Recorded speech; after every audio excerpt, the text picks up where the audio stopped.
and I thought maybe you'd have some questions, because I was told by Mr. Howerton that you'd probably have some questions after I finish presenting, and I'd be happy to take them. So should we I just walk around and hand you the microphone when you have a question? Just raise your hand and I'll take questions.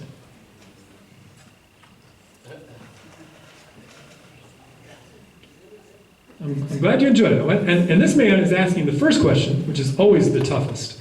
After that, it's easy. Go ahead. How do cells die?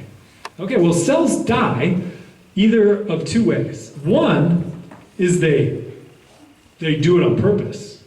Okay, I meant to do that. Okay, and that's called apoptosis. Okay, or apoptosis, if you like to call it like that.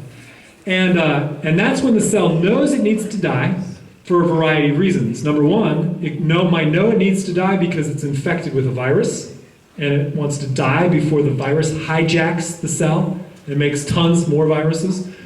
Other times it can die is like in your brain. When you're an infant, you have 3 times too many neurons for what you really would need in order to make good brain connections. So 2/3 of your neurons have to die in order for the proper connections to be made between neurons. And those ones that you don't need die because of programmed cell death. Other times, cells die without really knowing that they were going to die. One second they're fine, the next second something has happened that kills them. And sometimes it's just that there's a giant hole in the membrane.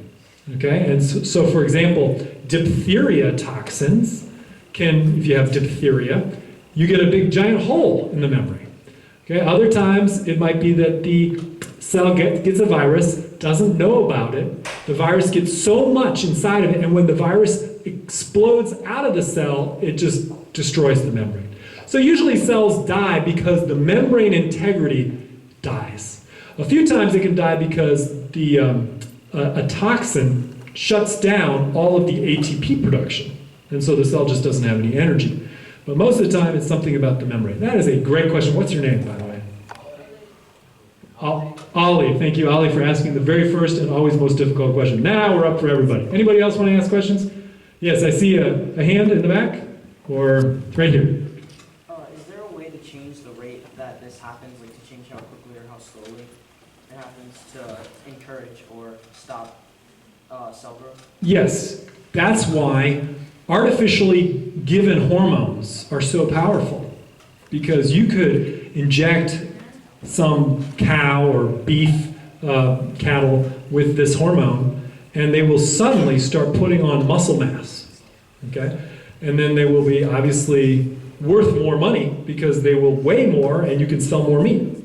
And then, unfortunately, then we eat those bovine growth hormones, which are not that different from human growth hormones, and people hit puberty a lot earlier in 2014 than they did in 2000 or 1950 or earlier. Okay. Yes? So motor proteins aren't sentient, so how do they know? What, you don't think this guy's not sentient? Look, he's got a cute face, and this guy right here, look, he's got shoulder pads. No. Yes, they're not sentient. They do not have a brain. Okay, we just made them look like a character for young people to be able to better identify with them. So what's your question about that? How do they decide where to go? Right. Well, I like to think of it like ants, okay? An ant has a brain, but really the brain of an ant doesn't tell them the whole story. It doesn't tell them probably that, they are finding food to keep the queen alive so that the queen can make eggs. So, they just have a very simple set of instructions. Go out, find food. If you find food, on your way back, leave a little trail, and then everybody else will find the food. It's almost as simple as that, perhaps. And these guys operate on the same set of rules. Now, their brain, they don't even have an ant brain to tell them, go out, find food, come back. They have a physics kind of brain on their feet. Their feet these guys can only go one way. Okay, they only go from the centrosome towards the growing end of the microtubule. You saw one of the ends was growing.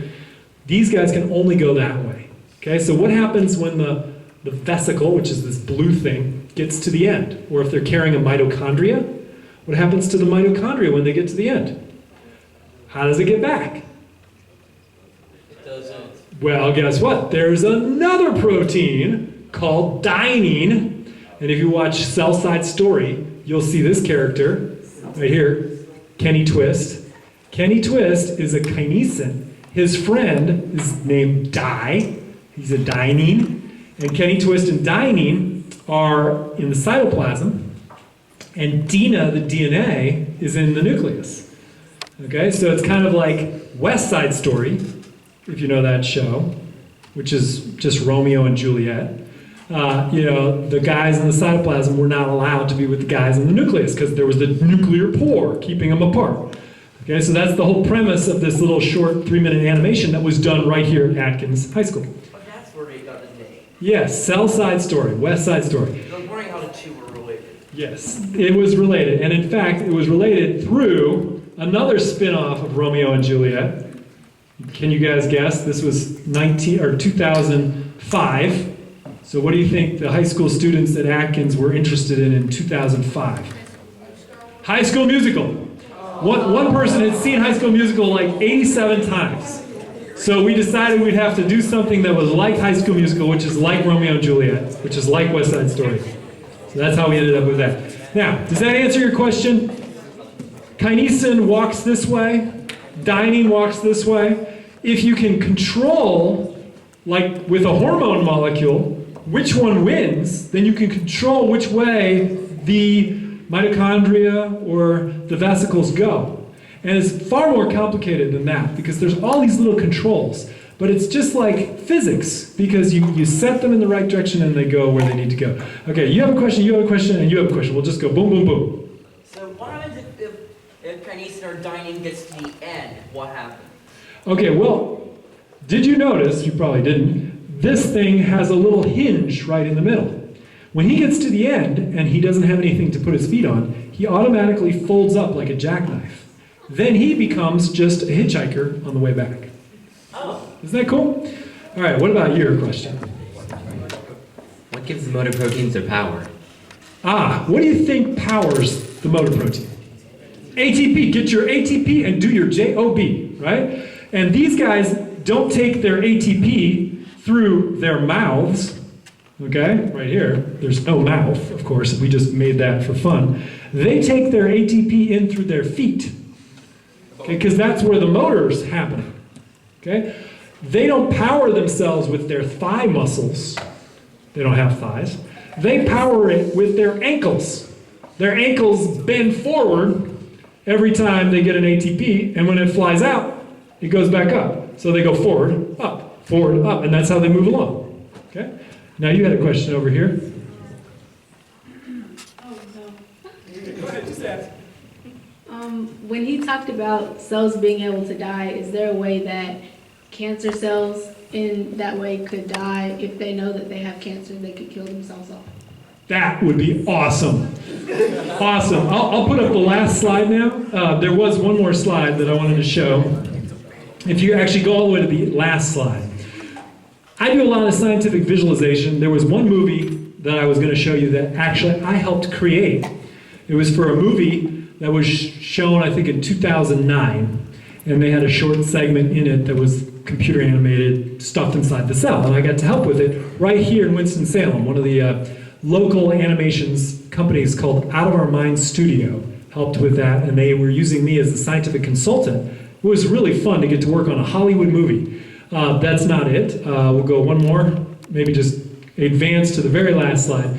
And the question is about cancer. Can we stop cancer? Can we make cancer cells undergo apoptosis or apoptosis? This is the movie that was the one I got to help with here in Winston-Salem. Okay, the answer is we're trying, but we haven't been able to do that yet. Okay, one of the reasons why cancer cells are cancerous is because they have lost the ability to kill themselves. That's a very important ability for anything that lives inside your body. If anything gets out of whack, it's supposed to kill itself immediately before it does damage. Okay? And cancer cells, even though they're out of whack, haven't gone to that. Okay, if you click forward just a few more, I think, here it is. So I'm part of a kinesin team, a cancer team, a drug discovery team, and a bio book Chem book team. Okay? And there's a few pictures of the people that are part of it. These are some of the students that have worked on it in the past. These are the chemists, the cancer team, and this is the Chem book and Bio book team. We have a lot of fun at Wake Forest, and we're trying to fight cancer.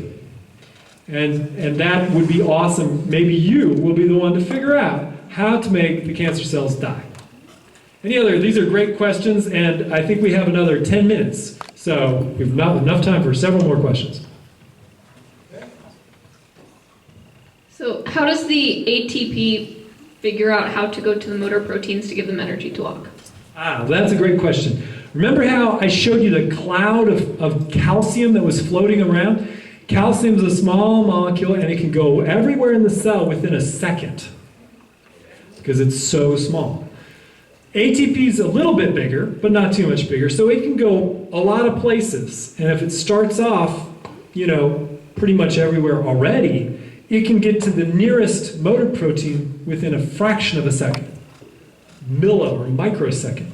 That's because everything inside of the cell is undergoing diffusion, Brownian motion, moving around this way and that way. And so all that has to happen is one ATP that's live, ATP is live, ADP is dead.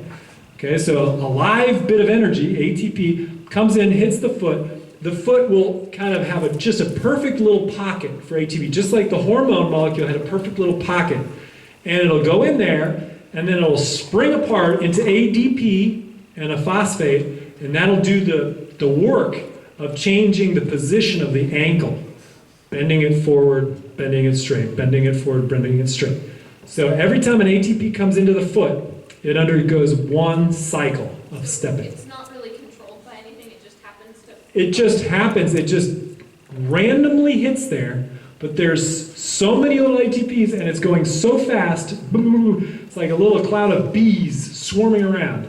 Because at the molecular level, things are moving so fast that you don't need to wait very long for something to hit the right spot. Okay? Other questions?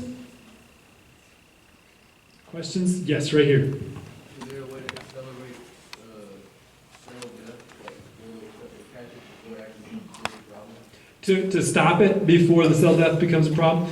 Yes, you could do that. I'm trying to remember which diseases apoptosis is a factor in. Usually apoptosis is a good thing because it's supposed to happen. But there's probably some diseases out there where it's gone awry, it's gone haywire, and cells are dying when they shouldn't die. Okay? And there might be ways to stop that too. Certainly when you take an antidote to a venom, you're stopping your cells from dying. Because if you let that venom go, it'll shut down ATP or something else inside your cell, and your cells won't have any energy, and then they will die either through apoptosis or something else. If you can get in the anti-venom in time, your cells will survive. So that's an example of stopping the whole death process. Yes? So how do you get kindness and plush toys like that? Well, there were some people at Wake Forest University, which is where I teach, that had been making stuffed robots. Okay? This was a couple, a boy and a girl who were dating, and they both were artists, and they both were really smart. They were both on Reynolds scholarships or some Magnolia scholarship, or some kind of scholarship. And the boy liked robots. So the girl made him a stuffed robot, and it was really cute, much cuter than this. And so they decided to sell the stuffed robot. So they made a whole bunch of them, and they sold them online, and they're very cute.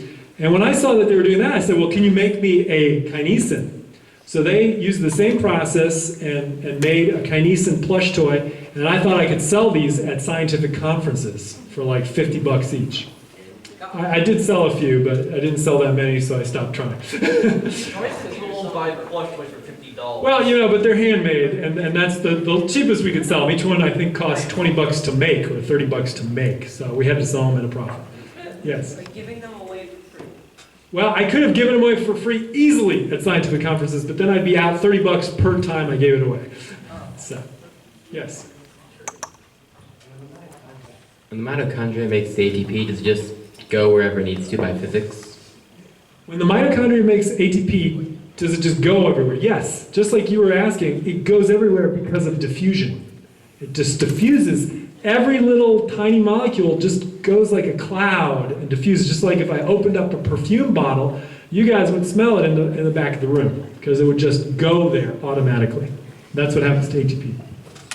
All right. Thank you for your first question, by the way, Ollie. Go ahead and ask another one. Okay, so could we possibly use ATP or a similar form of that as fuel for bigger things? Well, that is a great question. I made some of these models with the students here at Atkins, and people were helping me from Wake Forest. The people who were helping me were part of a freshman seminar. So these were all 18-year-old college students, and they were supposed to help me develop a biotechnology company that would use these molecular machines to make something cool happen. For example, could you imagine a motor that you don't feed it gasoline, you feed it ATP, and it has a bunch of these little guys walking along, and somehow, even though they only walk at a very slow rate, if you had a bunch of them stacked up, the first ones could walk on the back of the next ones on the back, and then it would be like a escalator, like a moving walkway. So we thought about doing stuff like that, but in the end, they decided to form a different kind of company, a company that would make educational resources for children. So that's why we have some of these things here. But I would like to see companies being made that are using life's molecular machines. That's why the name of the class I taught was called Harnessing Life's Molecular Machines, from HIV tests to hydrogen cars. Because I felt like the sky's the limit. You can make diagnostic tests for HIV or other diseases, and you can make things like hydrogen cars, because these enzymes and proteins can help you produce hydrogen or other things that you might need to make energy. So I think those are all the questions. It's good you had the first question and the last question, and I'll stick around for a little while longer in case you have a personal question or a question you didn't feel comfortable asking. And I'm very glad that I got to spend some more time at Atkins High School. Thank you.